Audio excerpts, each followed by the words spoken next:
let's get things underway. First of all, has everybody here been in the meeting that has been occurring so far, like yesterday, the day before? Yes. Or maybe a better way of asking this question is, who has not been, who didn't attend the meeting yesterday?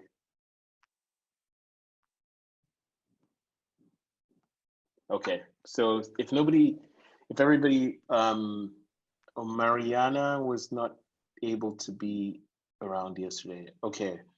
So Musa, can we introduce ourselves, because we are only 10 people? I think we can do this as well, right? Yeah, we have more people joining all the time, it looks like. So sure, so let's do introductions. So do you want to start, Helder? Yes, I'm Helder Nakai. I'm from University of São Paulo, and my lab works with systems biology. So we try to understand infectious disease. So therefore, inflammation is a major part of what we always see when we are analyzing the data.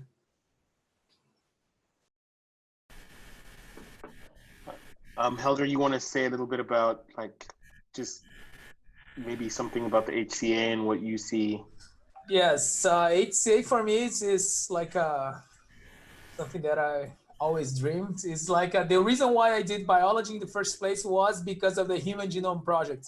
So the Human Cell Atlas is like my Human Genome Project as an adult.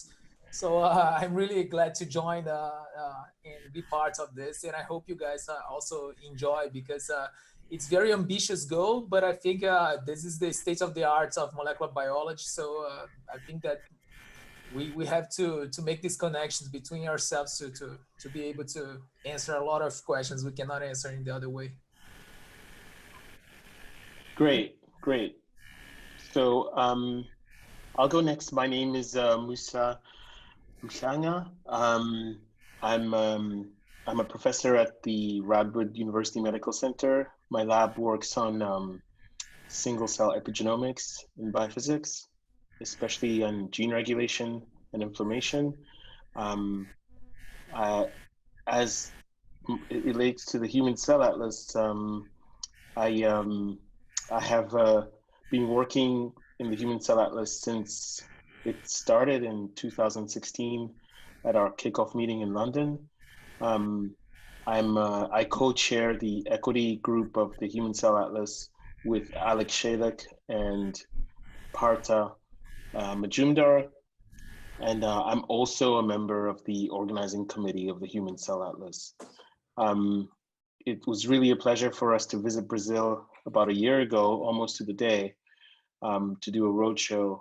And I've been to Brazil several times. I think it has such outstanding scientists, and I think having the Latin America HCA meeting is really bringing all of this together and extending this to the entire continent. Today, I hope that we can cover a lot of these really interesting ideas around how to build upon this field of inflammation and single cell biology. So I'm just gonna pick the next person based on whose avatar is next to mine. So I'm sorry if you randomly ended up next to me, but the next person is Pedro.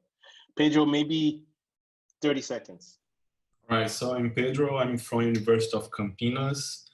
I work with metabolic regulation of adipose tissue macrophages and other tissue resident macrophages. And together with Marcelo Mori and Mariana, we got the CZI for single cell inflammation. So it's a pleasure to be here and discuss a little bit of what we do with all of you guys.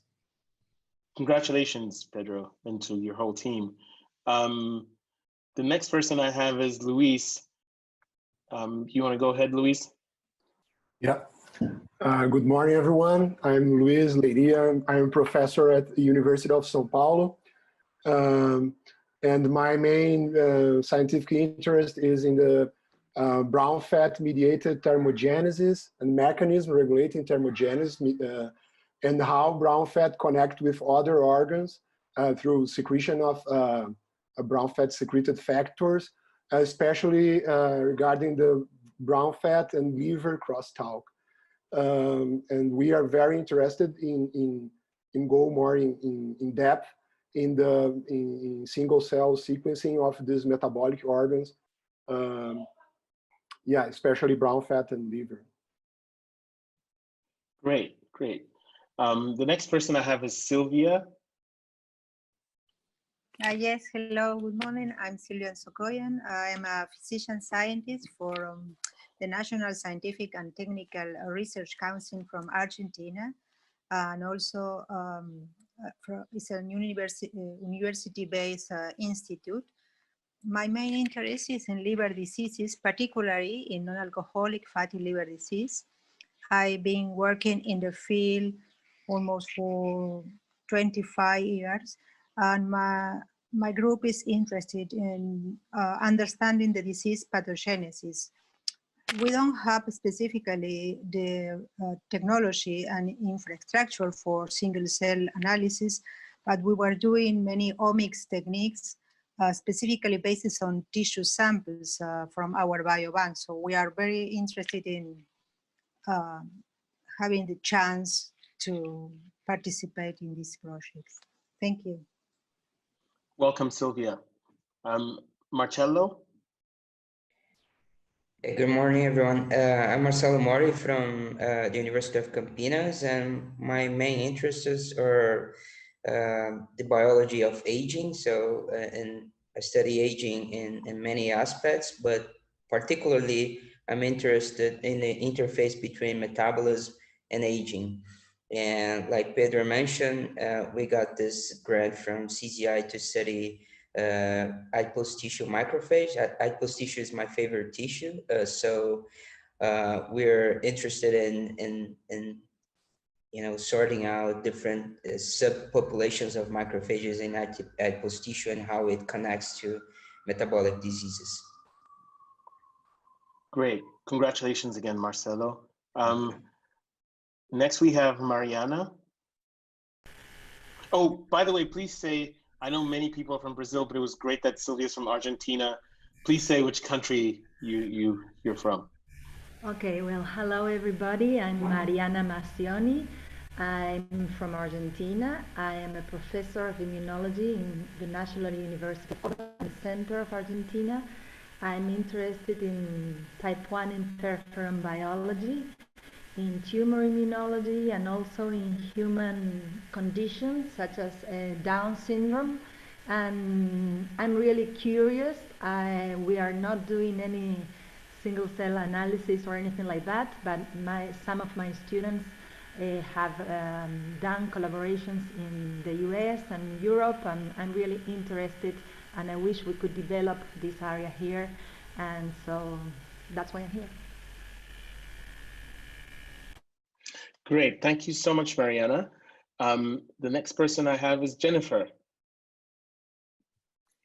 Hi, I'm Jenny Rude. I'm a science writer who works with the HCA, so I actually don't do my own research. I sort of help people communicate it, but I've been working with the Human Cell Atlas team since early 2017. And I'm based at the Broad Institute in the US. And I'm really here just to learn from you and to sort of listen in on your discussion and help in any way I can from the Human Cell Atlas side. Great. Thanks all for joining us, Jen.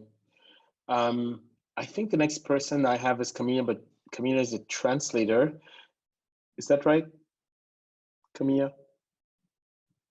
No, I'm not a translator. Oh, I'm sorry. Lucio told me about that, so sorry, excuse me. Oh, Go ahead, Camila. Maybe it was a misunderstanding. So My misunderstanding. Yeah, no problem. I'm a postdoc from the University of São Paulo. In 2018, I had this amazing opportunity of optimizing the ATAC-seq single nuclei protocol to study in post-mortem brains, like cryopreserved post-mortem brains. So during the afternoon, we are gonna have the showcase for the technology, and you see my video there. like showing like how to perform the experiment and the bench work. So it was a great opportunity. And in my postdoc project, I have been working with psychiatric disorders, more specifically bipolar disorder. And we know that bipolar disorder, we know that the pathophysiology of the disease, it involves inflammatory alterations, especially in the periphery that we can see in the patients. But we still don't know how it happens in the brain. So I'm kind of interested in doing like this bridge between the brain and the periphery regarding the inflammatory factors and how this works. And this is like my research interest on single cell analysis. Thank you so much, Camilla. The next person we have is Ken. I'm sorry, Ken, that's all I can tell from your name. You're on mute, Ken. On mute. No problem. My full name is Ken Golub, and I'm immunology researcher at São Camargo Cancer Center in São Paulo, Brazil. We focus our research on looking at immunological mechanisms of failure to respond to immunotherapy treatment for patients treated with checkpoint inhibitors, principally non-small cell lung cancer and melanoma. And we also study the peripheral and local immune response in head and neck cancers using a lot of high-dimensional flow cytometry. This week, we just installed a BD Rhapsody single cell platform in the lab, and we'll be doing studies with that machine, combining the functional potential of T-cell subpopulations with T-cell receptor CDR3 usage. So we want to look at targeted focusing of T-cell repertoire in patients that either respond to therapy or not, and those patients that have really severe immunopathology. A subset of patients that are treated with check develop a severe autoimmune reaction, and we want to track those cells at the single cell level. Wow, it's really nice to hear that you're getting all kinds of infrastructure like this in Sao Paulo. We have a few more people who've joined pretty late, so we're gonna have to skip through these pretty quickly now. Norbert, you're joining us from San Francisco. Norbert, you want to introduce yourself? Hello, Norbert Tavares. I'm a program manager with the Chan Zuckerberg Initiative. I used to be a microbiologist. No, damn it, I'm still a microbiologist. I just don't do any bench work anymore. That's it. Great. We also have Jose, who's joining us from Boston. Jose, you want to introduce yourself? Yeah, so my name's Jose Ordovas Montañez. I'm at Boston Children's Hospital now, immunologist by training turned single cell biologist. I've had the pleasure of meeting a few people here and hoping to learn from everyone else as well. So thanks Musa and Helder, we've met virtually, and Norbert, we've also had the chance to meet virtually. What my relatively new lab sets out to study is how inflammation shapes barrier tissues and the potential for different cells to not only adapt, but also remember distinct inflammatory states beyond immune cells. So considering cells like epithelial cells and stromal cells within that framework. So happy to be here. Thanks, Jose. Happy to have you here. Are you doing the Spanish translation on this as well? I'm taking notes. I'm taking notes as like a meeting summary sort of thing, but I won't be able to come back for the breakout afterwards, or the return afterwards, I guess. So I'll update Christine. Great. Last, we have 4 more people that I need to introduce. So Ludmila is next. Ludmila Ferreira, you're on mute. My name is Ludmila. Yeah, Ludmila Ferreira. I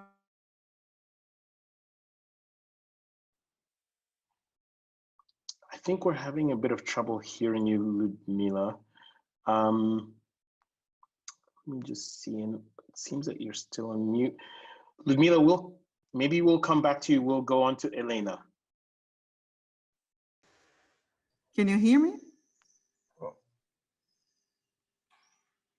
Hello? Ludmila? Okay, yes, we can hear you now and we can see you. We can hear and see you now. It's my okay, go ahead.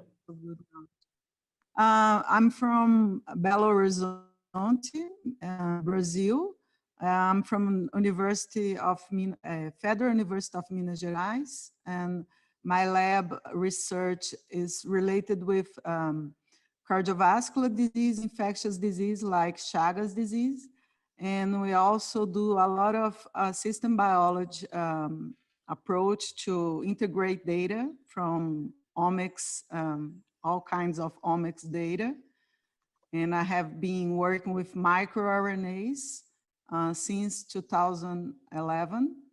So I'm really interested in joining this group and see what we can do and help with this great opportunity to collaborate and learn about single cell sequencing, and that's it. Great. We'll go on to Elena now. Hi, and, my name is Elena. I'm from São Paulo, University of São Paulo, Brazil, and I am a psychiatrist. And I've been working with EST, microarray, RNA-seq. So all my life I've been working with differential expression. And now I really want to learn about a single cell and how to work with these and this kind of. And I've been very interested in working with the interaction between the placenta and the brain. So I'm here to learn with you and to share some, possibilities. Wonderful. Last two people, we have Yemi. I'm sorry, I may be pronouncing your name wrong. Good morning, everyone. Hi, everyone. Can you hear me? Yes, we can hear you. My name is Jamie. I am postdoctoral researcher at Pontificia Universidad Javeriana in Bogota, Colombia. My research work is focused to evaluate the role of telomerase in the gene regulation in astrocyte cells stimulated with an inflammatory molecule. I'm here to learn and to networking with other people. Thank you for this opportunity. Thank you for joining us. And the last person we have is Isaiah. Hi, hello, can you hear me? Yes, we can hear you, Isaiah. Okay. Not sure if you can see me. We can see you too. Oh, okay. I'm not seeing my camera right now, that's why. I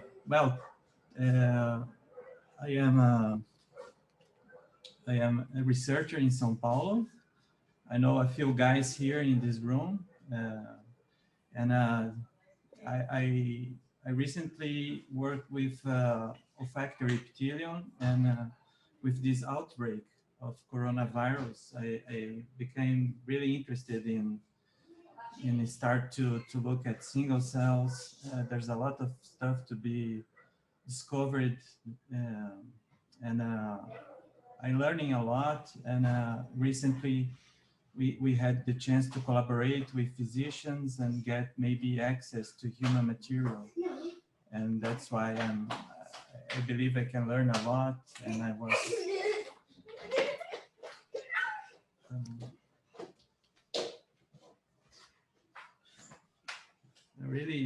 really sorry about this dog problem here.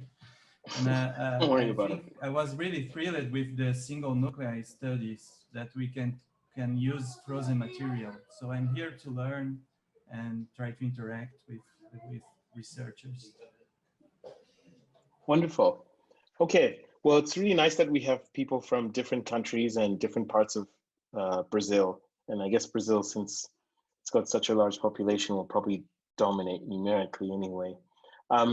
So there's a slide that I've put up here that's sort of just to guide our discussion. There's this slide and another slide, just two of these slides where there's a few points that we need to cover. And just so everybody understands the format, once we have gone through both of these slides and we will take careful notes. We will go back to a main report session where this will be collated with the other breakout groups, and sort of will bring forward the main points that were the product of this discussion. So it's really works best if everybody kind of, maybe I think there's a raise your hand function in Zoom if you don't know how to do that. If not, you know, if that's difficult for everyone, we can just, you know, talk whenever. But if everybody starts talking at the same time, I may be forced to mute somebody. So Helder, would you want to take us through the points on how best to collaborate with the Human Cell Atlas? Yes. So hi guys, I put in the chat what I could hear from you about your interest and expertise, and I'm pretty sure we can definitely find some common interests so we can like build projects together, you know, like papers, because that is exactly what this session is about. It's really like trying to switch from the let's work together to really like, okay, what can we do to make these things, to start things up. So the goal when you ask Human Cell Atlas to make this session was really like to have a small group of people that could start WhatsApp group, like exchanging emails and writing grants and papers together. Yesterday I had a call with Pedro and Marcelo, and they gave me some very interesting ideas where they can start to see the vibe here in this smaller group.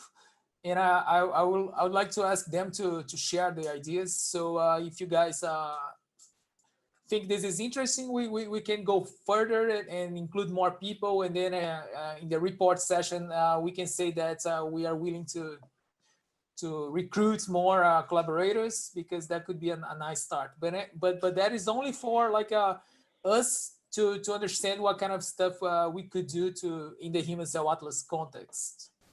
So Marcelo and Pedro, do you want to say something? Sure. I mean, we got the CZI funding for studying adipose tissue macrophages from obese and lean people, right? And I mean, one of the questions we had is, what are the types of macrophages? What are the differences and the similarities between macrophages from different tissues? And we have a lot of data sets available. So the idea is kind of to make an atlas of the resident macrophage population in different tissues. And using public data, for example, and the idea is to use, for example, the adipose tissue macrophages from lean and obese people, from male and female, to kind of being as a proof of concept about regarding these macrophage atlas. So we know that macrophages have different origins. They can come from bone marrow, from yolk sac, from fetal liver. The environment where they live is really important, but what are they just the same populations, or they have the same origin, or these macrophages actually are really tissue specific? So, I mean, in the literature, of course, we have a lot of data describing a little bit of these macrophages, but using a panel of restricted markers. So we don't have a big picture of what they are inside of tissues. So that's kind of the idea. Marcelo can complement, can say a little bit more about that. Yeah, so just for you guys to know a little bit more about what our grant is about. So we got funded by CZI to study adipose tissue macrophages and try to sort out different cell populations within this tissue. And we're going to compare different adipose tissue depots, and also obese versus lean people, males versus females, and people from different ethnic backgrounds. But in order to do that in in an affordable way. We cannot do single cell sequencing in all these people. So we want to select a small group of people, and then we want to see that identify the subpopulations, identify surface markers in this subpopulation, so we can use high dimensional flow cytometry to identify these subpopulations in multiple tissues and multiple tissue in multiple people, and increase our coverage. But while we're doing that, so one thing that struck us, and also it was very interesting that we got together here, is that we don't really have an atlas for tissue resident macrophages in humans, or even in other organisms. We have tons, like Pedro said, we have tons of data available for healthy individuals and multiple tissue single cell data that we can use perhaps to identify this macrophage subpopulations using conventional markers. And then we try to sort out different subpopulations within these tissues that can define the repertoire of macrophages we might have in our organism, right? So based on that, we could then design specific experiments where we can compare the frequency or the level of activation of these macrophages in different conditions. For example, comparing a disease state and healthy state. And that I think it could be really beneficial. And this, considering that macrophages are pretty much everywhere, I think it's really interesting and could be used as a way to link the Latin American community within a goal to collaborate with HCA, but with a particular focus, which is basically identify this atlas of human macrophages, tissue resident macrophages. And I think what is really interesting is that we have funding for even for a proof of concept that this can be used to compare disease versus healthy state. We can use our own project to compare obese versus lean to as a proof of concept that this can be used in other tissues and other disease states. So that was the idea. So Marcelo, just not to interrupt you too abruptly, but one of the things I think it's important is I think this is a really good idea, and it really consolidates your consortium that was funded by the CZI inflammatory call. One of the ways I think one of the questions we want to answer here in this section is the shared interest with other working groups or other committees. And I think because I think Pedro mentioned you have many different types of samples available and you want to do this sort of high dimensional sorting.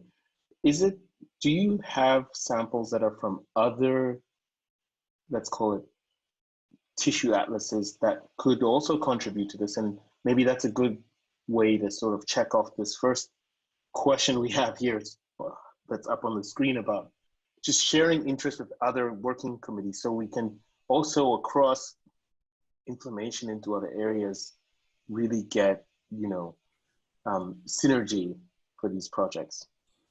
Yes, Musa, I think this has everything to do with the other HCA working groups and committees, because as I put in the chat, what they said here, that what kind of people we need to do this little project. Of course, we will need the people from standards that's gonna say what is the pipeline that are used to transform the FASTQ into the gene counts. We'll need the bioethical people that's gonna help like people to decide which samples we can use. The people that already have the data that we just need to find out from the different working groups based on tissues. How can we extract the macrophage data, to put there? And then from that, I'm pretty sure that everyone that is here, like the people that work with inflammatory neurological conditions, bipolar disorders, autism or Down syndrome or tumor, everything is related to you can place macrophage on this. So I'm pretty sure here there is a common interest if you look at deep into. And in the HCA, I also think that this can be like an interest for the HCA as a consortium. But of course, you have the expertise in telling us how can we like talk to the HCA in terms of this become like a branch project. You're asking, you saying I have the expertise? Yes. I don't know if I have the expertise, but we all have opinions. So I think in that note, one thing maybe if we opened up to other people here, for example, from Argentina, there's a couple people in this breakout room. What is your general interest in what's been raised so far, and would you be happy to contribute to these efforts? Do they fall into your scientific areas of interest? Sylvia, for example, I remember you're from Argentina. Yes, Musa, thank you. Yes, I find this summary very, very interesting. In fact, we might be interested in replicating, for instance, the signals that you find in adipose tissue in the liver. We have a collection of liver samples for patients and also some controls. But I think we are not able to do right now the single cell experiment because we don't have the infrastructure.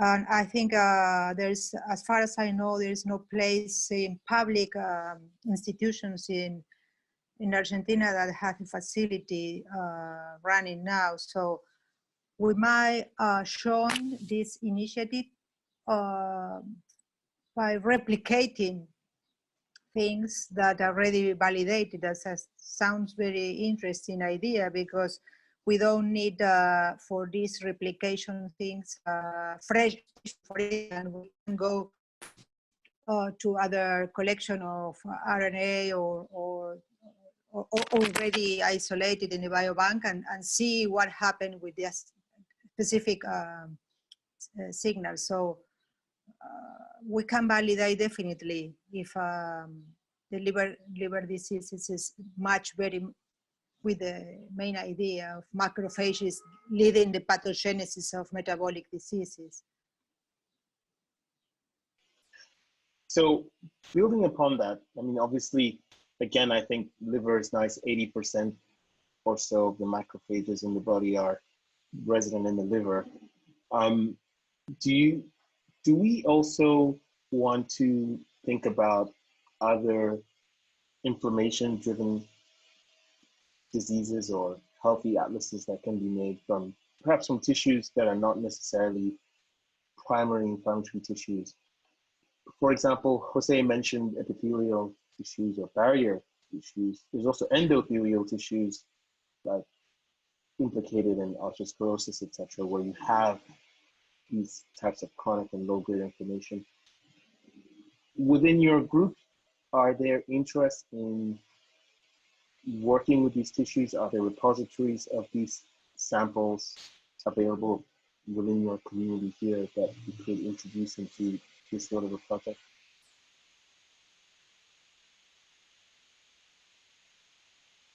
That was a general question. So somebody wants to pick up on that. You know, for example, Ken mentioned something very specific about T cells and T cell therapy. That's that's something that hasn't really come up yet in the discussion so far, besides Ken, but it's just showing that there's quite a large scope of interest here around information, and we'd like to kind of capture that in our discussion right now. Yeah, I think one thing I wanted to discuss a little bit with the group as another way of encouraging interaction and also get ideas is with respect to integration of different types of single cell data sets. So, you know, we do a high dimensional flow, which is a single cell analysis. You can think, you know, in most cases, we're looking at protein expression or either signaling molecules or effector molecules. But we have single cell data sets that are based on flow cytometry. And we can have typical single cell RNA-seq, and we may have more approaches of spatial semi-single cell, depending on the system that somebody's using, spatial transcriptome at a single cell or near single cell level. And one of the big issues that we have is going to be integrating different data types. So we have, you know, either flow cytometry based data sets, which can be very high dimensional in terms of the number of components that you're looking at any one given time. And then we'll have transcriptome, and then we can have single cell RNA-seq, all from the same patient, sometimes from different sites. And then that's joined together with the clinical data of either response to therapy or development of severe adverse events, for example. So I think tools along integration of different data sets and different types of data and the implications of that would be extremely useful, I think, for lots of people. I think hearing a little bit about what type of research is being done, I think most people will have different types of data integration, and that brings some special problems, right? That maybe people have solutions for, and there could probably be many different solutions. And it would be nice to have a discussion and a place where we can find out about how to approach those sorts of problems. That was one thing. Could I ask a quick question kind of on that? So maybe we can use the raise hand function in 2 rounds. You know, I think in the introduction, we got an area of the biological interest, and it's clear there's many cross-cutting biological and disease interests across the group. Then there's also the technical aspects that I think everyone brings to the table.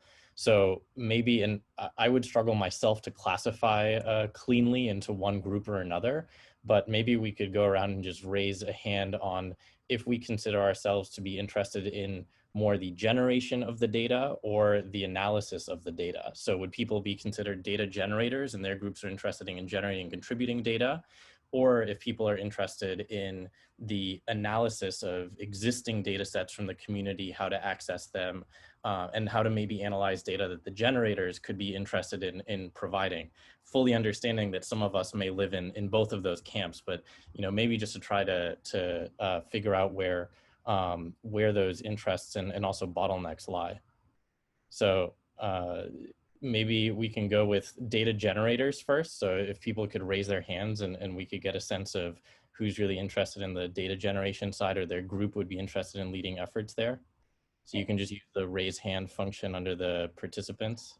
I don't know how to use the raise hand. Oh, you can just raise your hand, Helena. Or you can raise your hand like this too if you're. I can see two blue hands now, but there's like, so this is a data generation? Yeah. Is that the poll right now? Yeah.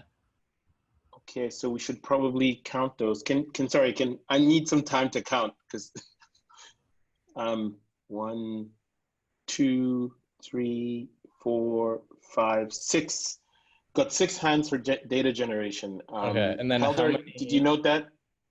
Yeah, so if people put their hands down, and then how many analyzers do we have? So people who are principally interested in analysis. Helena was quick there. She was she was the first one. She was waiting there. So this is analysis of single cell data sets, right? Yeah, Jose? yeah.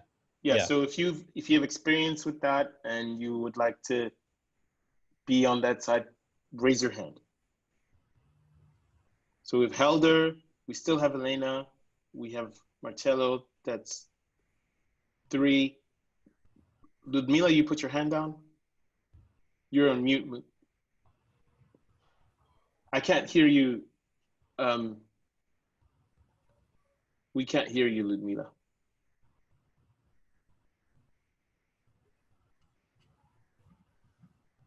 We still can't hear you.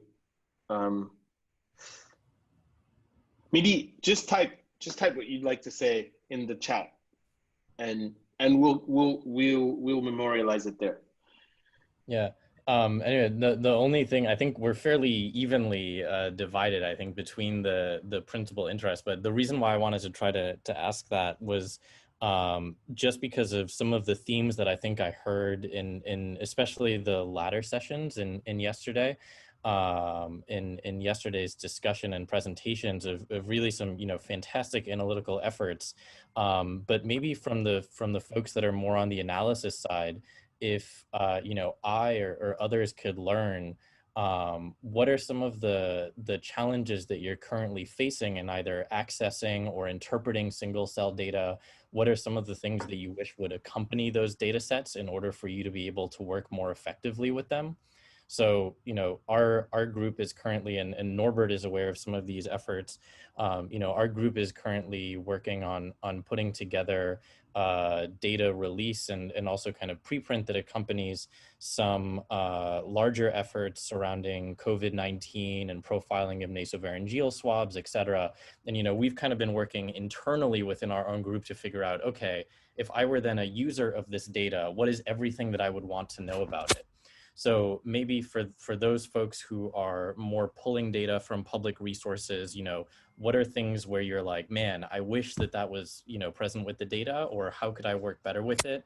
You know, do you oftentimes just pull the data and work with it independently? Do you always reach out to the authors? You know, have you successfully established collaborations with some individuals in this way? These kinds of things, just to spark some discussion from the analytical side, I think would be interesting.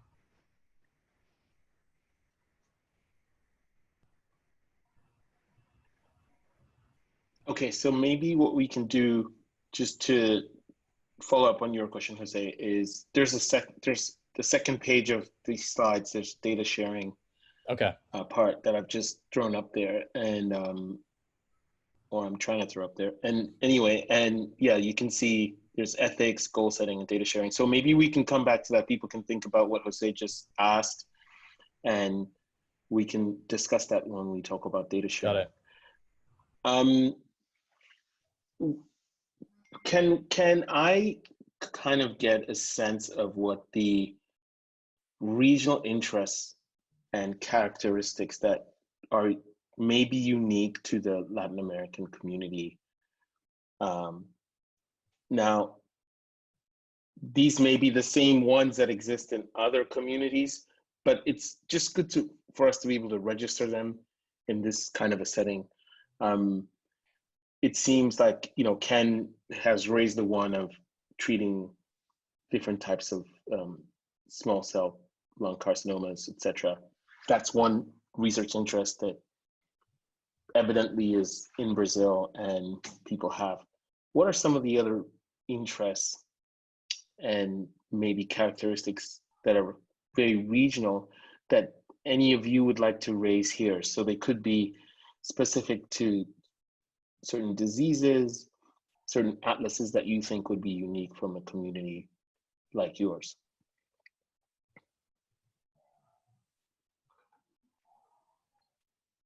Can I speak? Sure. I'm sorry. I don't think that it's specific for us here, but I think that's very important for us to work with the exposition to stress and violence. And we know that during gestation or during early childhood or your life, the effects of this exposition are associated with inflammation. So you're saying exposure to difficult, urban or yeah, violence and violent, things like this? yes, we know that this can turns out as the Doha concept, that you can have a lot of disorders, and most of them are associated with inflammation. And I think so we have, so that could be one. We could call it social effects that could include violence. It could include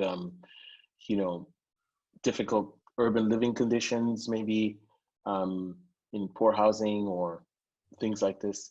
And indeed, the Human Cell Atlas wants to sample across multiple economic strata. So this is really important to capture. In terms of São Paulo, I would add the ethnical differences, because we have a very mixtured population. So do you mean like for Sao Paulo, for Brazil in general? For Brazil in general, yeah. That's definitely very, very important. And I think Norbert may have a few words to say about that. He had some to say yesterday, and that's for sure. That's definitely an interest of me personally and CCI in general. So one interesting thing that I have, one caveat, one concern that I have when we talk about, at least I'm giving you the perspective from the United States, the way we bucket things ethnically. And so we have the Hispanic bucket. And if anybody can tell me what the Hispanic bucket is, I would be happy to learn, but it's kind of a meaningless word, right? Because if we look at Mexico, if we look at Brazil, Brazil is almost 50% European descent, and so is Mexico. And so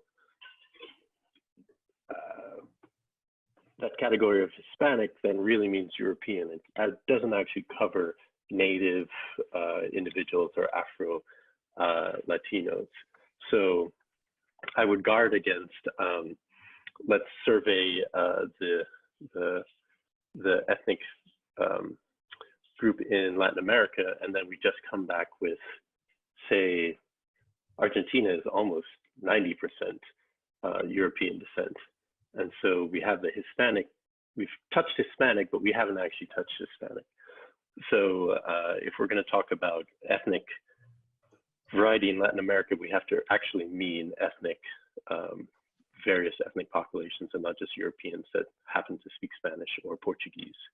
But I think it's a very interesting area if we can do it correctly and ethically. And it's something I would love to see more of and well supported as well.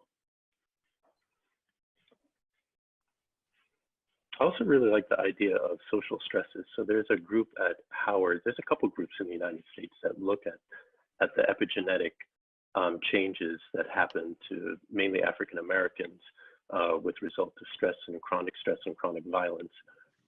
But I don't think anybody's looking at it at the single cell level, so that I think would be very interesting to look at.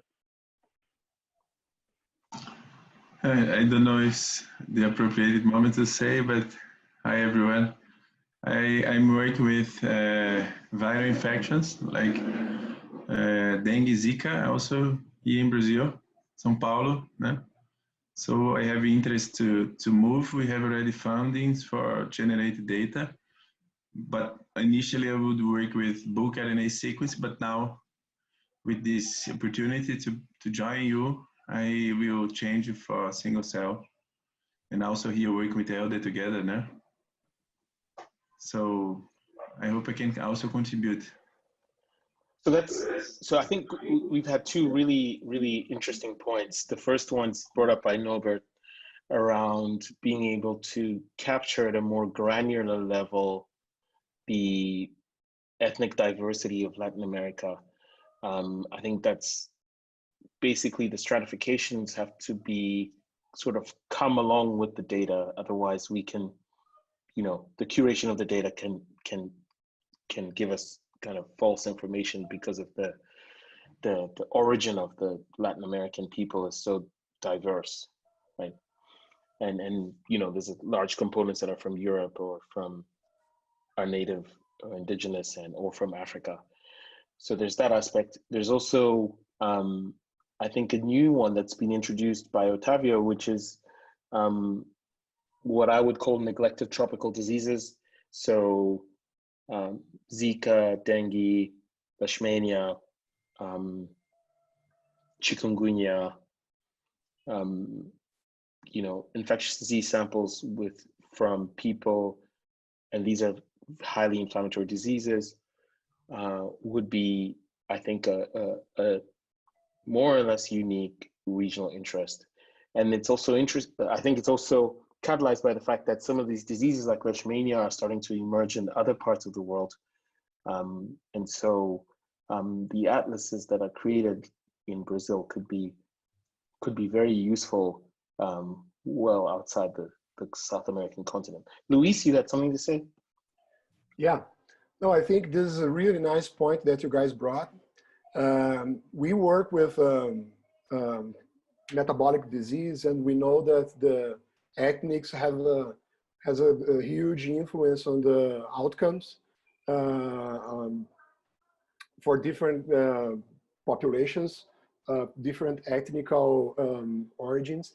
And as soon as we start to generate our own data here in Brazil, the single cell data for whatever, for metabolism, for cardiovascular disease, for inflammation, and I presume that there is a big chance here that we find contrasting data in comparison to data generated in humans in Europe or in the United States. So I think that will be a really rich data set that we can generate here in Latin America, because there is a huge chance to our data contrast with them, with the ones in North America and in Europe, you know. And especially for us, like we work with cardiometabolic disease, and we know change in odds to develop cardiovascular disease in some populations comparison to others. And I think the social thing also will impact a lot. And we have to consider this when we compare our data with previously generated data sets.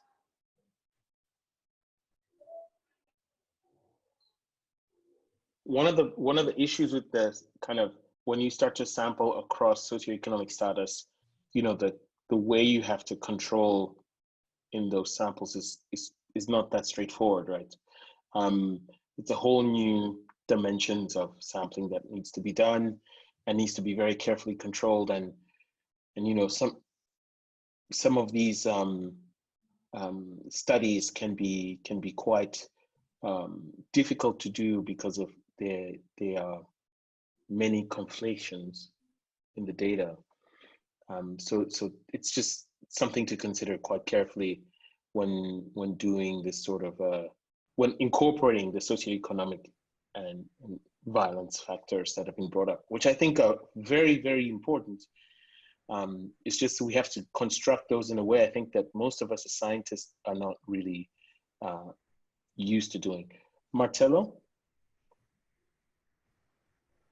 No, it's I just want to mention that I think you know, when we think about stress and ethnicity and all the diversity, we have to consider as well what's going to be the object of the study, right? So I think if we're gonna choose to study diversity, ethnicity, we need to define 1, 2, or 3 tissues, or 1 or 2 or 3 different cell types, so we can compare, right? Otherwise, we're gonna have to, you know, study in different populations, different cell types, and different conditions, and that's good. Different protocols, like Ken mentioned, and that's gonna be a nightmare. So I think, you know, trying to connect the ideas that were raised here, if we could select one cell type or one tissue or and study the diversity in different tissues and different populations with different diseases. I think that would be a great effort, a team effort, so that we can connect our different expertise to tackle one single problem. So Marcello, I think that's a really good point. I mean, a lot of people just take blood for that, but maybe one important element that's missing in our community is we're all really, molecular scientists in the main, and it could be good to engage with social scientists who could help to assemble a cohort of people that would be well controlled and adequately powered, so that then the kind of hard science could take over and raise the issues you raised, Marcello, become even more important, right? So I completely agree, and I think if you want to pursue that kind of a study here in South America, in Latin America, you should probably engage with anthropologists and social scientists to assemble the right cohorts to do that. So Helena, your question is just I'm going to choose Jennifer for the next question, just because she hasn't spoken yet, and then after Jennifer we'll do Jose, and then after Jose it'll be Ken. Jennifer.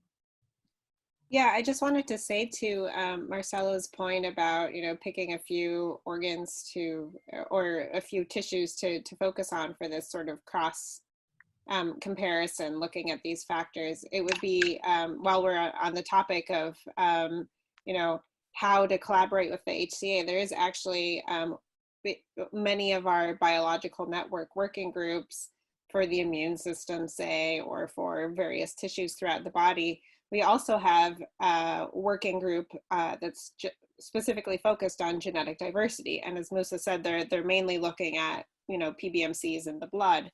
But I think it would be great for you guys to connect with them and say, look, this is something unique we can offer here in Latin America, that we have, a very different sort of ethnic mix going on than, I think a lot of the genetic diversity work to date has been sort of focused on Asia and Africa. So it would be great to include Latin America in that as well, since you have a very different sort of history. And that also you could sort of expand in thinking about, sort of maybe different tissue directions as well, and different questions you want to look at that are unique to, as Helena pointed out, there are things that may be unique for certain countries in Latin America. So I just wanted to say that might be another connection you want to think about making, is with the genetic diversity working group.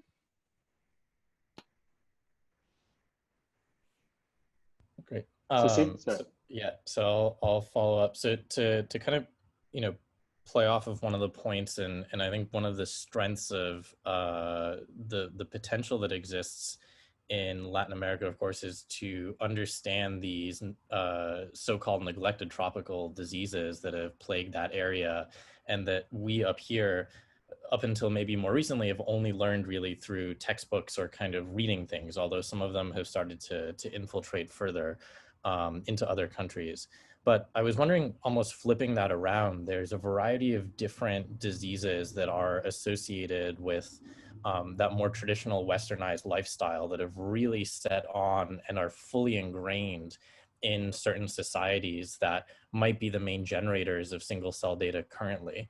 And so I was wondering if we could almost flip that and maybe identify opportunities to study inflammatory diseases that are starting off and earlier in their development on a population scale within certain countries. Because I think right now, in thinking about how we might study one patient, we would really want to capture the entire temporal diversity of that disease. And oftentimes we're only really studying the end state of maybe 50 or 60 years of societal or environmental changes that have led to that. So I was wondering if maybe there would be opportunity to brainstorm some things. Here we're plagued by things like food allergy, which has some inflammatory component, for example. Where is food allergy currently? Are there epidemics of that? Are there certain epidemics which seem to just be starting but are at an earlier stage than what we're experiencing currently in US or Europe.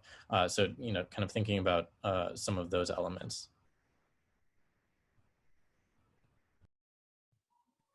Are you also referring to things like type 2 diabetes, Jose, or? Yeah, no, in general, I mean, I think basically any disease you can basically tie back to inflammation, but really, considering what the current prevalence of that disease is within a population, and are we earlier in the curve, right? And are there opportunities to learn from that earlier part of the curve than where the disease currently might be in the US, for example? So yeah, totally. I mean, it sounds to me like from maybe about an hour ago, Luis and Marcelo described how they work a lot in metabolic diseases and cardiovascular diseases. So there seems to be some capture of that there, but I've added it to the meeting notes as something that maybe kind of to presage the greater outbreak of food allergies, etc., that may or may not be occurring in Latin America. Ken? Yeah, so my comment was with relation to the ethnic diversity question, and in general in Brazil, and I think for all these data sets, I mean, what would be obviously ideal would be to have samples of genomic DNA stored for each of the patients or each of the samples that gave origin to a single cell data set, so that even people that don't have funds today to do a GWAS or an exome on those patients, we would have that resource available to go back and map the genetic diversity of each individual, especially in Brazil, because if we think of metadata and think, okay, we'll just generate a nice metadata data set that says whether people are white or black or Asian or indigenous or other characteristics, ethnic characteristics. We know that in Brazil, those can be fairly, they can be very, very doubtful in their ability to predict the DNA content in that person, especially in the state like Minas Gerais, where you have a lot of admixed populations where external phenotype will really not reflect well in many people their actual DNA content in terms of ethnic origin. So I realize that it's probably impractical to think that everybody will be able to do an exome or a GWAS study on the same samples that they're using for their single cell, but they could stock DNA for future studies where you could have a large consortium say, okay, let's, we have 1,000 different samples across Brazil that have been used in single cell. We can fund now GWAS on all those 1,000 samples or an exome on all those 1,000 to go back and truly map the ethnic diversity of those samples. I think in a place like Finland, it's not a big deal, right? You're going to have your Caucasian population. And if you say someone's white or Caucasian, then their content will likely be white or Caucasian. But in Brazil, we have serious issues with that classification. So we may think that we have in our metagenomic data identification of ethnic background of someone, but it could either mislead us or be inaccurate depending on the population we're working with. So, I think so, Ken, what you're basically saying is that maybe I can collapse what you're saying to something way more simple, which is that there probably should be some SNP array studies that should accompany these single cell studies that are done in Brazil when you're trying to stratify for ethnicity. Yes. Right? So maybe lots of otherwise, self-identification of ethnicity is it's dubious. Probably, yeah. Yeah. I wanted to be kinder, but I guess dubious is the right word. So yeah, well, that's just because, I mean, it depends a lot, I guess, on where your population's from. But the example I did of Minas Gerais, there's quite a few studies comparing, particularly from one group in particular, Sergipena's group, comparing phenotypic definition of race and the actual genetic makeup of those individuals. And there's very little correlation in this state. But as you go further south in Brazil and then further north for African descendancy in places like Bahia, then you can have skin color and phenotypic characteristics maybe have a little more power for distinguishing the true genetic background of somebody. and it kind of just shifts, more European in the south and more African descendants in the north. But it's a super interesting point that in our studies, where in some of the cohorts, we will have exome on everybody because we're looking at neoantigens and other scientific questions, but we'll use that same exome to do the ethnic background. But I understand that we won't be able to do that with a lot of our studies, but we can just freeze down some leukocytes or some DNA for future studies if it's possible. That could be something everybody could do and be aware of. I mean, there are ethics questions that are related to that, but we also have groups within the HCA that kind of well, yeah, and we can put this in the TCL in the sorry, I was translating the Brazilian in the TCLA. Que é TCLA, gente? We can add that into the informed consent for sure.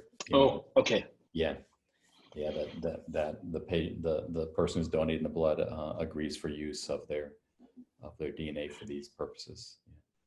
So I think this is a good point to switch gears, because I think we've covered a lot of these interests, and we've basically, I think, proposed many different topics that cover inflammation that could nucleate a group like this one in the HCA Latin America. And that brings us to kind of one of the key issues, which is financial resources and other types of resources like infrastructure that could be available to do these projects. Helder, this is kind of like out of my wheelhouse. Yes. So, because I don't know what the landscape is for financial resources and infrastructure.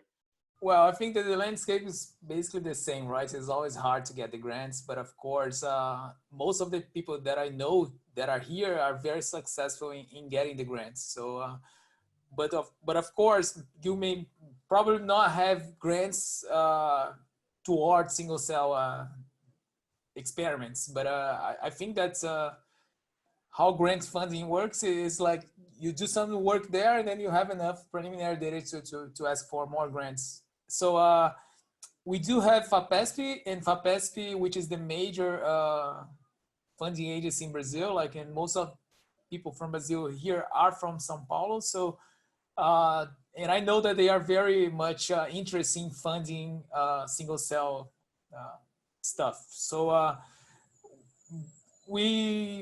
Lucio is already negotiating with them, some calls for that. So I think there will be some open calls soon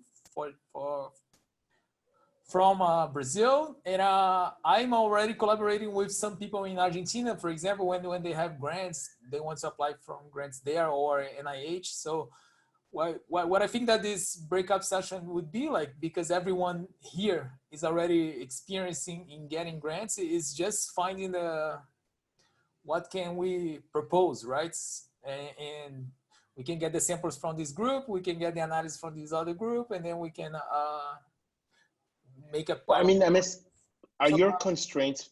Are the constraints in this group? Maybe I should be more proactive. Are they only funding? Are they technical constraints? Would it be helpful for people to come and until last year do exchanges? Yeah. So until last year, labs who were skilled in this. Let me say, until last year, we were not aware of, for example, of single cell machines here, like 10x, and if maybe Ken that was the only one that was getting the stuff. But this year, I already know a lot of places that where we are gonna have the machines. So at least in Brazil, I can say that we are gonna be able to generate data soon. Of course, because the dollar's value skyrockets, so for importing the reagents is gonna be a very big problem from on the people that already have funds. So this is a huge constraint because we are gonna have to negotiate with about that. So I think the constraints is the same as all the other countries in Latin America. The dollar is very high. The machines is still getting here. So we are not fully prepared to generate new data. But I already know that several groups are able to do analysis with public available data. So we are like preparing ourselves when the data comes, and also to ask nice questions. So I think that's while we are not able to generate data because these constraints about fundings and infrastructure, we can definitely work together to prepare for the data analysis plan and to raise the interesting questions, you know. And I think that that's why this breakout session happened, because we have to be ready when the data comes. So one of the important reasons I'm trying to enlarge this is because, I mean, Jonah's on the call, and maybe Jonah, you can say more about this, but Jonah's, for those of you who don't know, works with Norbert, and they're both at the CZI. And Jonah visited Brazil last year as part of the roadshow the HCA had to introduce the community to the HCA broadly in Latin America and Brazil. Jonah, do you want to talk about like training and workshops and things around that nature that CZI is interested in doing to sort of help with any challenges and in terms of technical resources? Sure. So, I mean, first, good morning, good afternoon. Hope everyone's doing well. Yeah, so maybe the thing to start with is what we've done in the past, just to kind of give a sense for some different possibilities in different areas. And, you know, these are very much in collaboration and connection with folks throughout the Human Cell Atlas. So one is what have been referred to as jamborees. And these often are pretty large events, so pulls together students and postdocs and folks from individual labs to look at different computational challenges. I think probably like the shining star that came out of one of these is a package called Empty Drops, which is doublet detection that's now integrated in, you know, most of the major workflows. But it, you know, looks at very specific challenges and then, you know, tries to come to community understanding and solving of those challenges. And, you know, I think if we look across all the different areas of discussion that people have identified here, whether it's, you know, maybe some challenges on, you know, if you're interested in calling or trying to understand different ethnicity or ancestral backgrounds from single cell data, it could be differences and challenges in analyzing data associated with infectious disease, especially if, you know, we didn't talk about this, but the desire is to actually detect in single cells which cells are infected versus which cells are just simply affected at the transcriptional level. So there's a whole bunch of different things. So these are very much kind of working computational meetings that might be of interest as different needs arise. So that's, I think, kind of a cool different area. The other one is just around computational training in general. And this is something that we try to offer and have been thinking about offering more broadly to our grantees, but I think it would also be a really exciting possibility to think about offering to you know, a larger region or community, so maybe HCA members in Latin America. And that is more kind of foundational computational training. So, you know, maybe there are some groups that are interested in doing data analysis, but you know, they want to work in Python and they've only been exposed to R, or vice versa, or maybe haven't been exposed to either, and just, you know, want some help and need some time to work with others, or maybe they've learned some of those basics but then need to learn how to extend it into some of the specific single cell analysis tool chains. So, you know, doing like a couple day tutorial in Seurat or ScanPy or SCVI or some of the other kind of major tool chains that folks use. So that, I think, could be a really interesting and cool way to, again, connect some of the groups that are developing those tools to some of the groups that are interested in using those tools. So I think all of those could be interesting to parts of this group, and certainly something that would be really fun to talk about, think about doing together. Thanks, Jonah. Yep. Helder, do you want to talk about any? I know you talked about Lucio talking to, is it FAPESP about funding projects? Are they, FAPESP's only for the state of Sao Paulo, if I understand. So are there any like federal government or just, and people from Argentina should, and Colombia, please feel free to chime in, but any other government funding available that sort of outside the people of Sao Paulo here? Yes, there are funding agencies at federal level, but the federal agency in Brazil has the same budget as the São Paulo funding agency, you know, so it's a little bit better to make science within the states here. And what people were actually asking Norbert, but I think he couldn't, maybe was not clear, is that if CCI is gonna open a call specifically for Latin America, or this is not possible? Anything's possible. The answer is we don't know. We're still. Well, I can. Go ahead. One thing to say, Helder, is I don't think we've ever actually had a call specifically for one region, right? And that includes the US and elsewhere. But I think that to the extent that we would look to support, you know, the Human Cell Atlas or this community, it would likely be much more thematically as opposed to, you know, just one region. But that, of course, would hopefully encourage and allow for, you know, more groups to apply and connect across Latin America, or Latin America to connect to some other groups around the world. So yeah.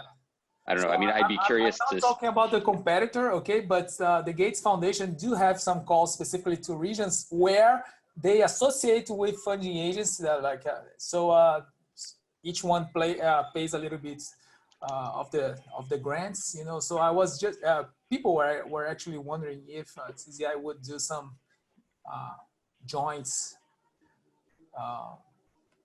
calls, you know, like with funding agencies from Latin Americans and then open for specifically, because I think that's the equity part, I think, that of the consortium, because as I said, like we were like starting behind because of the infrastructure and all this, you know, but it's good to know that.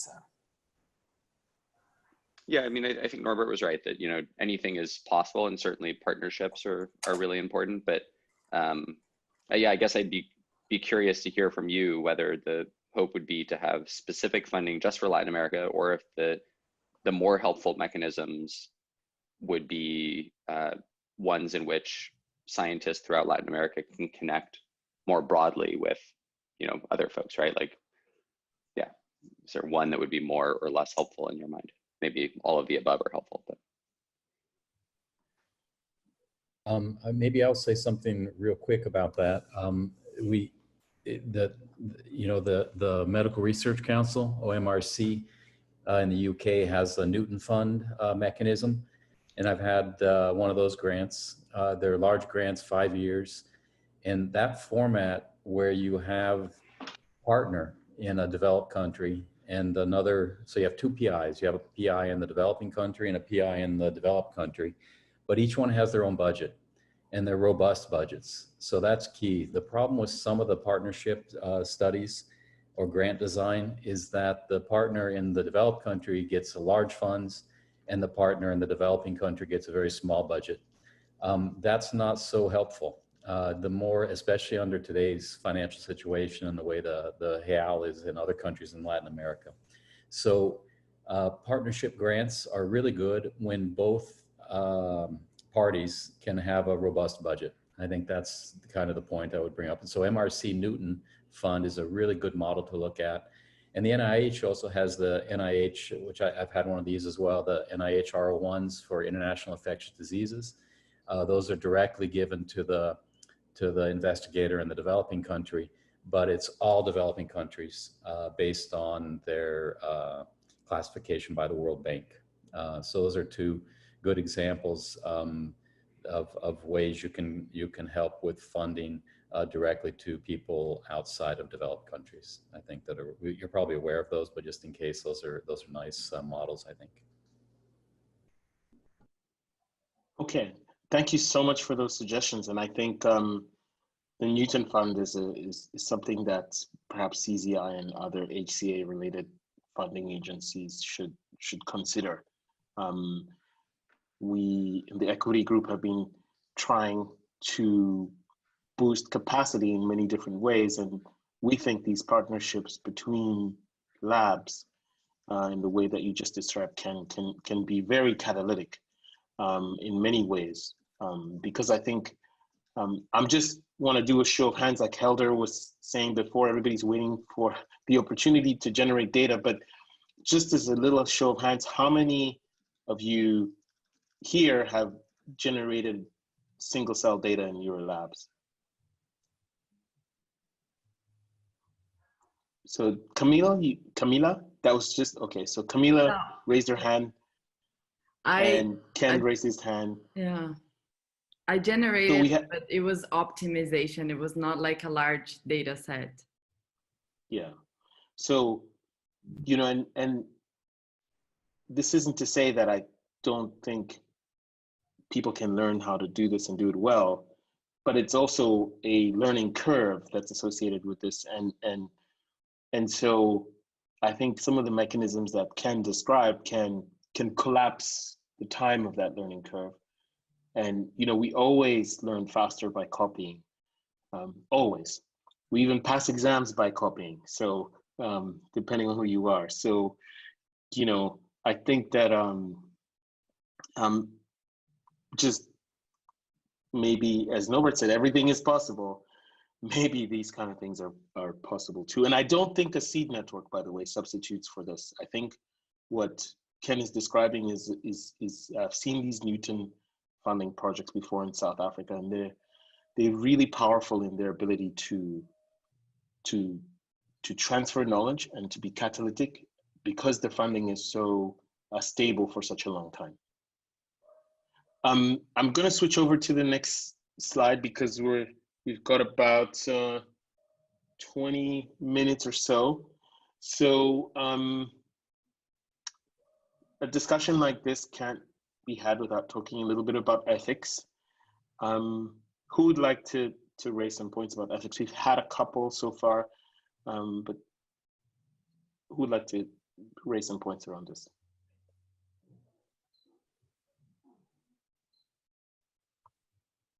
Jose?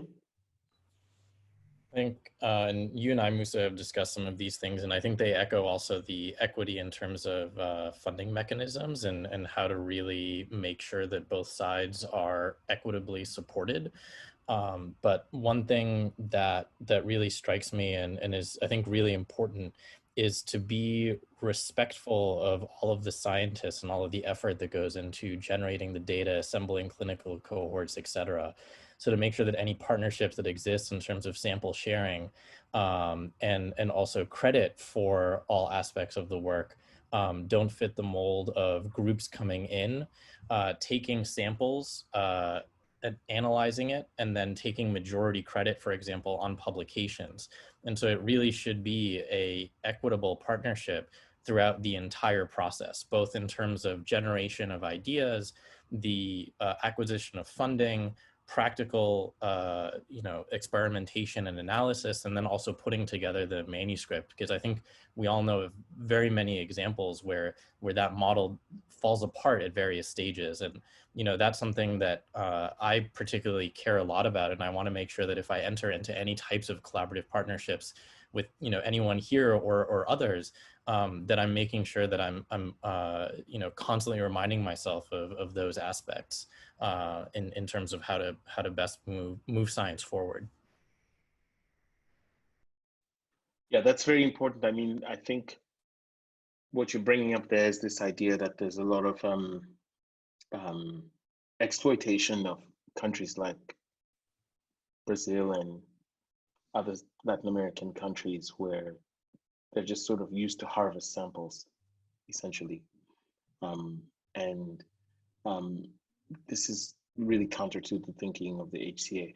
Are there any other points that people would like to bring up in terms of ethics? I know we've had a slight discussion of that when we talked about using SNP array data and conjoining it to single cell data sets.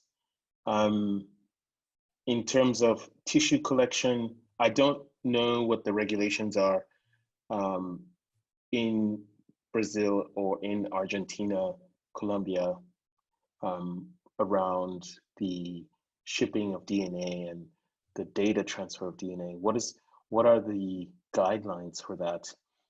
Is it easy to send genetic material and genetic information across South America?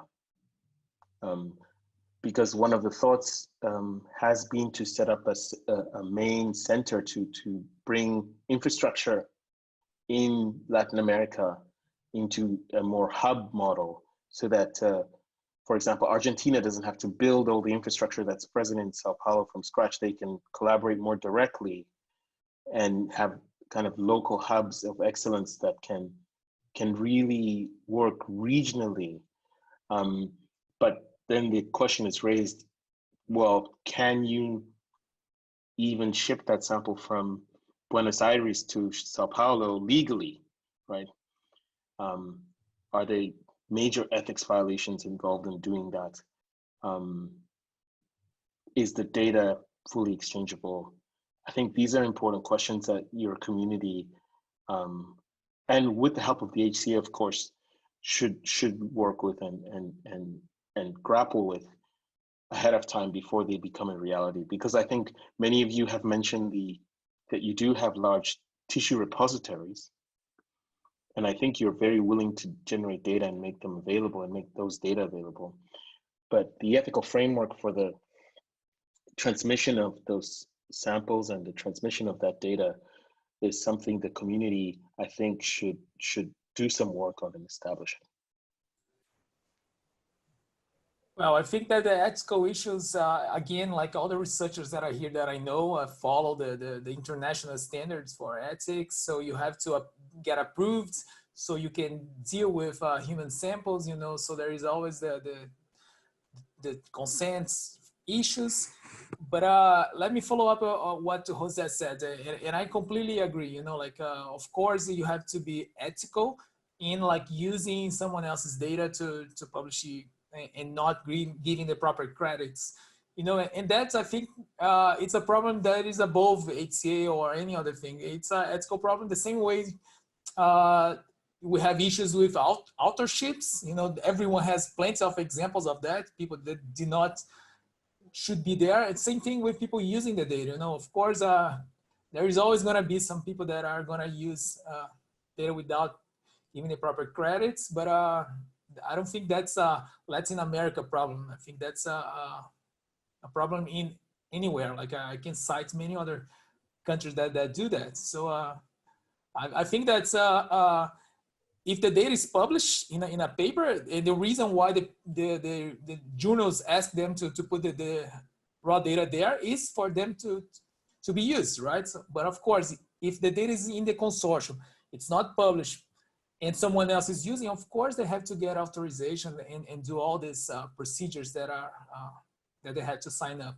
And I'm pretty sure like Latin American researchers are gonna comply with that, because nobody will get risk to be kicked out if they do like a wrong use of the data. So in short words, I would say that the research, at least the ones that I know that are here, like they are aware of the ethical issues, and data sharing policies are usually given by either the consortium or the journal that you want to publish, right? So, and also the funding agency now is requiring this here as well. So it's gonna be like mostly in line with what HCA would expect in terms of like.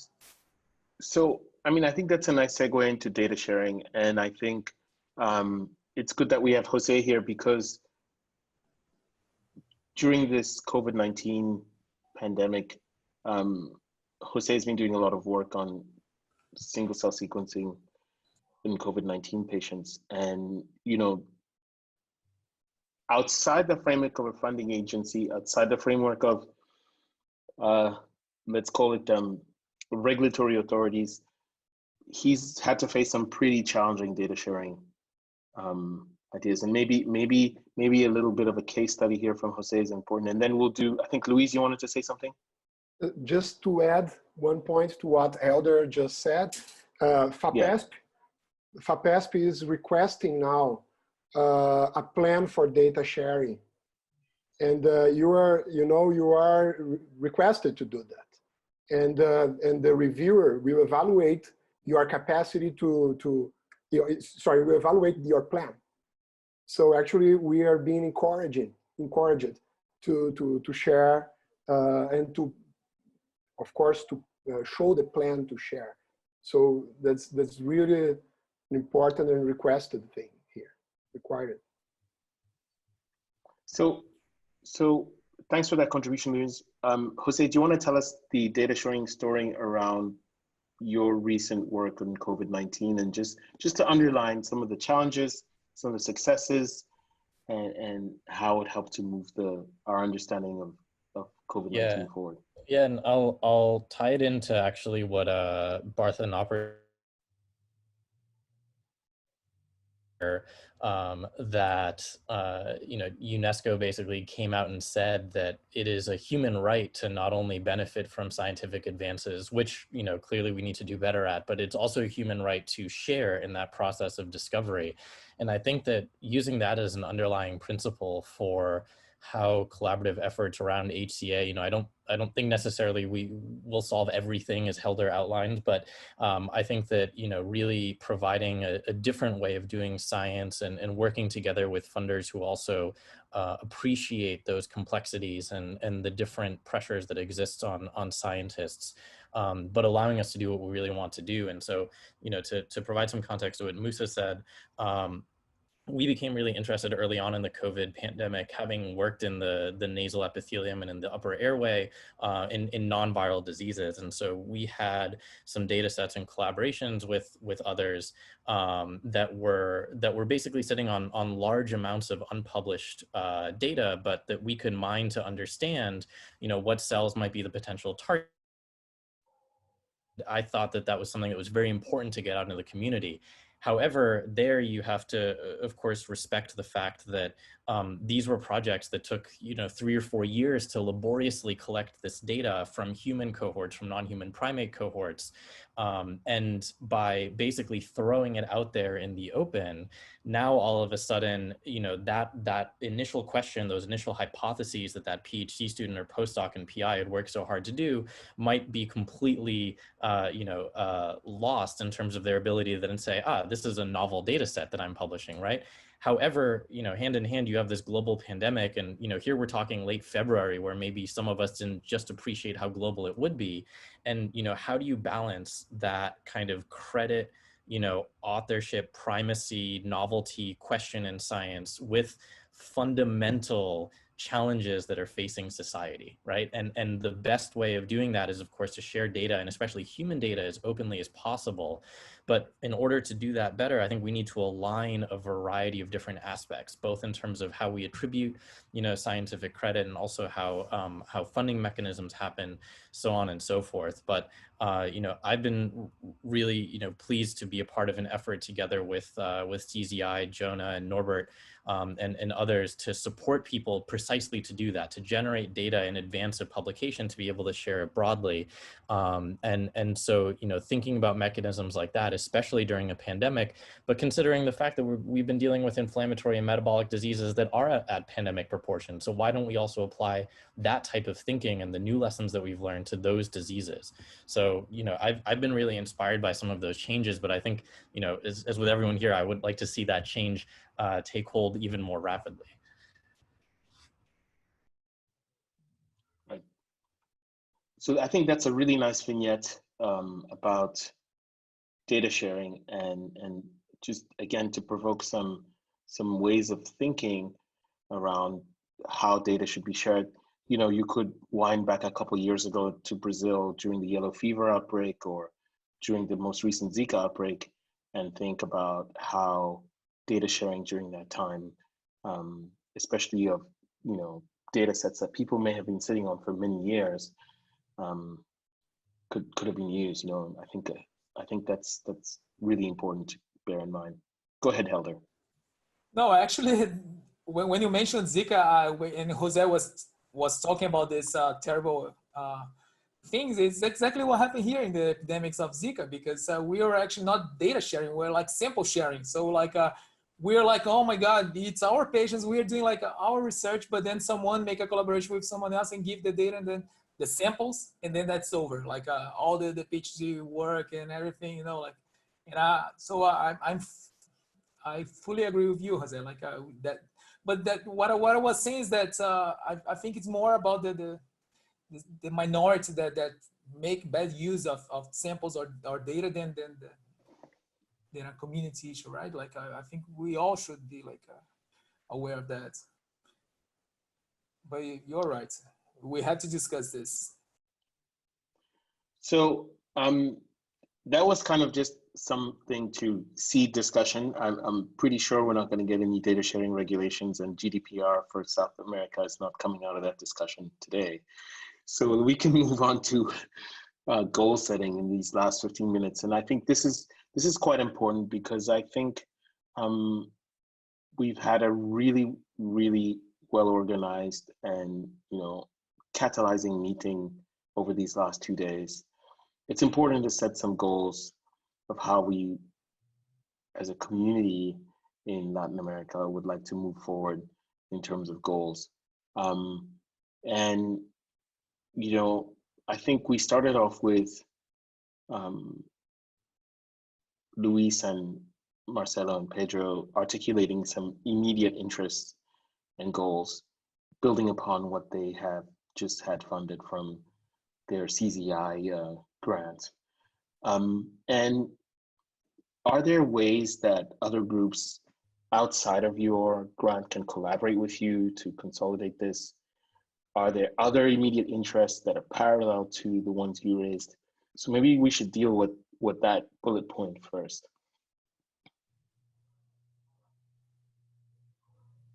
Well, I could definitely say if the idea of looking at different macrophage population and or different PBMC or PBMC in different ethnic backgrounds or different people, I think these two ideas could be complemented in a way that could interest many people here and many different countries in Latin America. I think, and here in Brazil, you know, as far as I understood here, we are building the infrastructure to run single cell transcriptomics, and we could use that and also the CZI funding as a way to build from within this community. You know, like we could provide the infrastructure to gather samples, data from all Latin America and try to expand and strengthen the network from within. That's how I see it. And, you know, we need to discuss, like Jennifer and Norbert mentioned, there are other initiatives that could have some overlap, but also ways that we could use to collaborate outside Latin America. And, you know, we could do our part in HCA and also help building community here. I think, Pedro, you were going to say something? It's more of the same. So the idea is to contribute and to kind of initiate a network, a community here in Latin America where we can analyze data, get inputs, and see this see this going forward, you know. So I think we have the tools, we have the people. It's just a matter of organization. Try to get a little bit of funds and have a good question, a good question for us to begin this network. And maybe the macrophage might be a good thing to start, because you don't need a big number of samples. You don't need, because when you talk about different ethical groups, my concern is the number of samples you may need. Here in Brazil, it's going to be a lot. And I don't think we are going to be able to start with that. So that's a future plan, but I would not call that for a short term to initiate the network, you know, because then the network is going to be to begin, and it's not going forward. You know, what's interesting, I think, is that you're going to have obviously a unique, I think, ethnic background, whatever way we look at it at these samples. And I think the perhaps to edit some of what's been said before, my suggestion is to get SNP array data that comes along with already with your study, simply because you know it would contribute enormously to understanding the genetic backgrounds that you are working with as it is. And my second point, which is probably a little bit more longer term, is you're completely right. You're going to need to assemble cohorts that are correctly powered, informed by SNP array data, so that you can actually sample well-designed cohorts. And that's an entire process in itself. So I think that's, you know, that's all self-contained. I just want to ask an important question here, because neglected diseases did come up. Is that an immediate interest of this group? I know Otavio brought it up. A couple other people brought it up. I may be missing your names, but is that an immediate interest of this group? Camila? You mean neglected diseases? Yes, so I think dengue was mentioned, Zika, and others. Yeah, no, I'm sorry, I may have interrupted somebody who wanted to speak. Sorry? Go ahead, sorry. No, I was saying that I have been working with Chagas disease. It's a neglected disease caused by a parasite. So we have a lot of samples from heart disease. The major problem with Chagas disease is the cardiomyopathy that the patient develops late in the disease. So we have a lot of samples that we have been collecting for years. So people who has Chagas disease had to do like a heart transplant. So we have all these heart transplant samples that have been collected. And so one of the things that I was thinking when I took all the HCA data is to get some information about single cell sequencing based on all these samples that we already have, and also all the data that we have been generating about microRNA expression and regulation during the infection and the heart problem and all the cardiovascular problems that the patient develops. So I don't know. I mean, maybe I'm not getting very well, like how we could put all the interests of every group together, you know? Mm-hmm. I mean, like. But there, I think you brought up some good suggestions already in terms of neglected diseases like Chagas. I don't know, Jonah, did you want to say something? Sorry. Yeah. I was also just going to say that I find this area very interesting and compelling.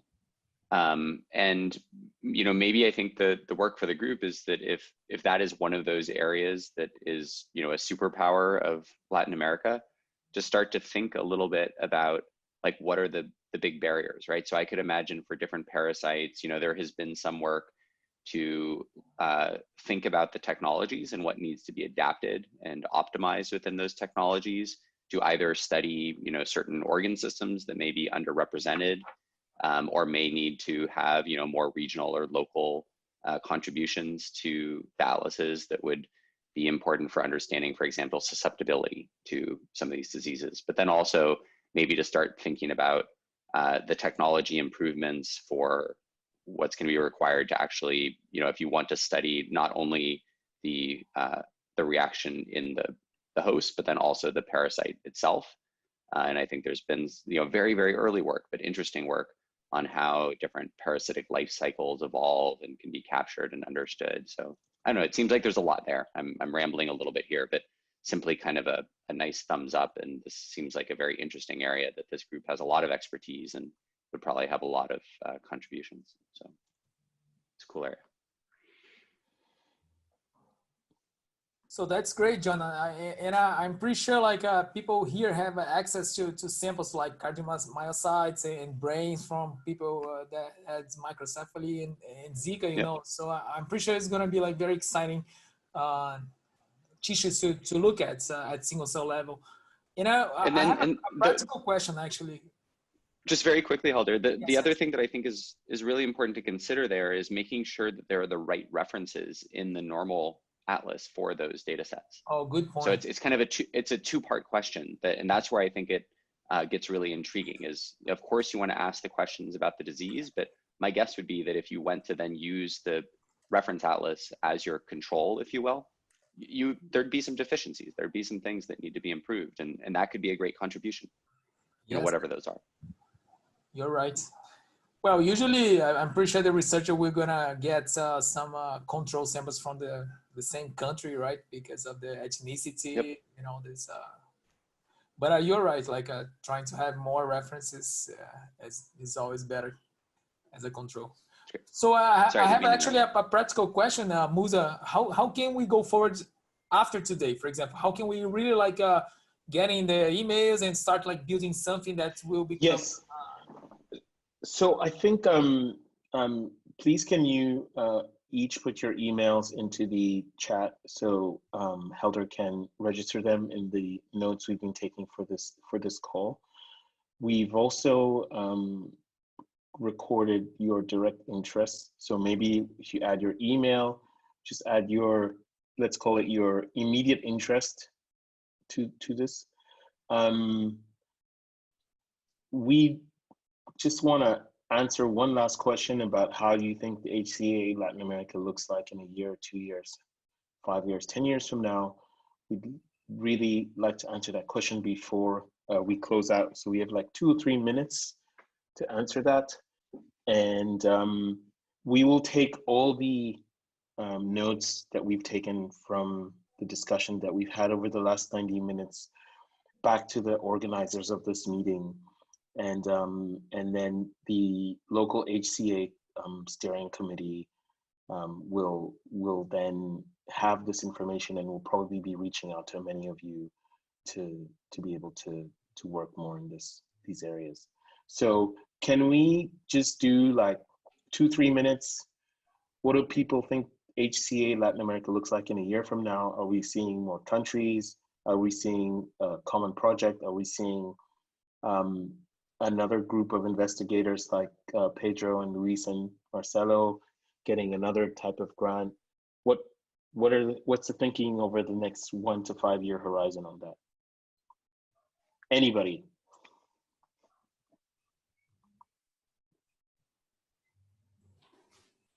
So I guess I'll speak up here real quick. I think what would be spectacular to see are Latin American specific grant callings or developed country partnerships focused around this area. It is an extremely expensive methodology. I mentioned I got the BD Rhapsody installed in the lab this week, and we ran a couple samples already, but I already costed with the dollar at the rate it's at. We're looking at you know, one whole transcriptome kit is around 30,000 reais for around 12 samples. And that's just one kit, not even counting on the CDR3 and the sequencing costs.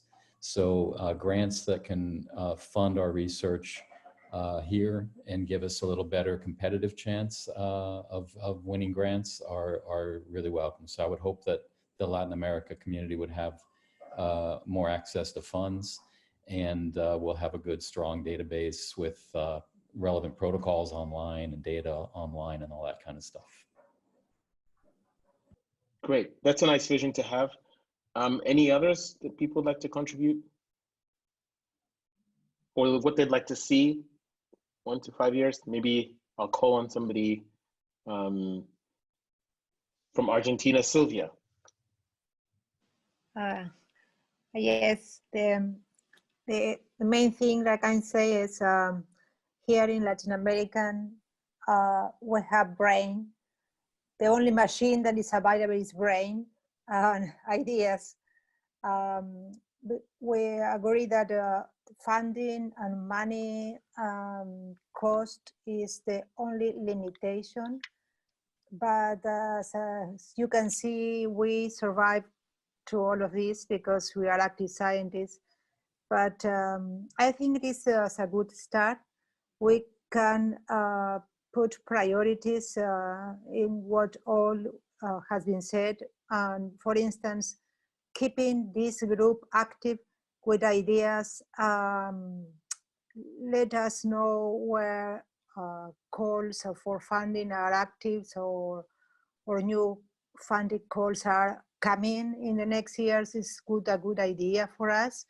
And of course, I think that in the meanwhile, to generate some preliminary publications together or to be active, a good starting point is to start to the reuse public data to support our interest.